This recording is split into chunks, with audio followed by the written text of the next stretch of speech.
These are 3 grab escapes that every senior needs to know. The first one that I want to teach is what's called a wrist roll. If I have Casey come on in here and grab my wrist, all we're doing is we're just rolling to the outside. Now I can roll to the inside just like this, but I like the outside because it throws somebody away from me just like this. And after that, then I can go ahead and I can do some kind of move that I do. But whatever I do right here is, all we're doing is we're rolling and then we're snapping down just like this. Very difficult for this person to hold on to that, but it's a simple wrist roll. I know this looks extremely simple, but it works regardless. Even if somebody's holding on really tight, just like I'm gonna ask Casey, hold on as tight as you can, and I'm still gonna roll and it's still gonna go ahead and release. If he uses both arms just like this, okay, doing the exact same thing. I'm still rolling and the exact same kind of escape happens. So if you have somebody who grabs your wrist, maybe wants to take you somewhere, want to grab you right here in order to hit you, maybe grabs you right here to take your purse, guess what we're doing? We're turning the tides just on them, we're rolling on out. At this point, I can either make out of the way or engage and defend myself.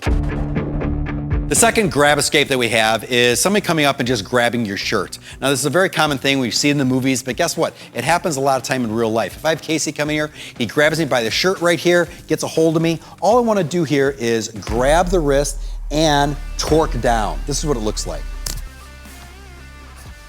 All we're doing is we are grabbing this person's wrist, but notice I'm not grabbing on the arm, I'm grabbing on the back of the palm. As I go down, this lock is happening right here on the person's not only wrist, but also elbow as well. It's important for me to drop down. Now remember, we're talking about senior self-defense specifically. One of the things that does not deteriorate or does not deteriorate as quickly is a person's grip strength, so we can use this to our advantage. We want to grab the person by the back of their wrist and then drop down using our whole body weight just like such.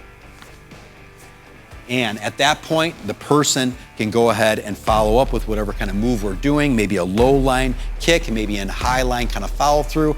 I especially like that shin kick used right here. So as I go down, that shin kick could happen, or this elbow is perfect because notice how as I do this, this person's face is gonna come closer to me, and then I can use that elbow strike right there. That's a great little combo to throw in. The third kind of grab escape we're gonna do is a bear hug from behind. This is a common kind of move that we might see if someone's trying to grab someone, to pull them off somewhere, maybe even pick them on up. These are all dangerous things we don't want to happen to us, especially the older we get. We want to stay on our feet.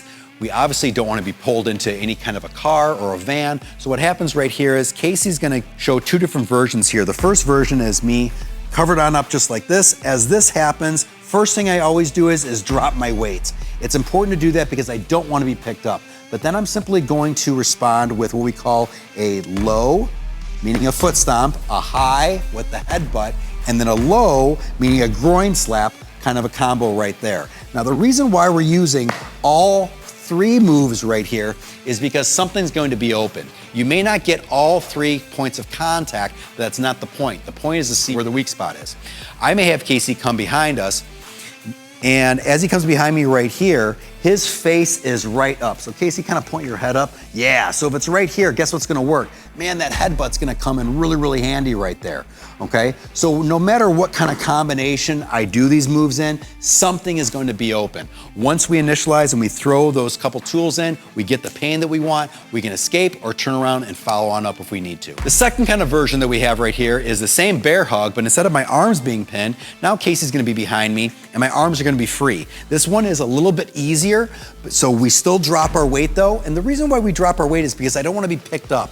As I drop my weight right here, then I just use the elbows. So I come up right here, right here, right here. If you're practicing this, like say with your partner or even a grandchild or something like this, make sure that they put their ear on your spine. This is gonna protect their face, because I can guarantee you one thing, this elbow is gonna come back much faster than they think, and their face is closer to your elbow than you really think it is. So train this one safely. Now, if you want some more information on self-defense stuff that you can learn, I don't care how old you are, if you're a senior or if you're younger, I got a great little link for you in the description. Click it and check it out.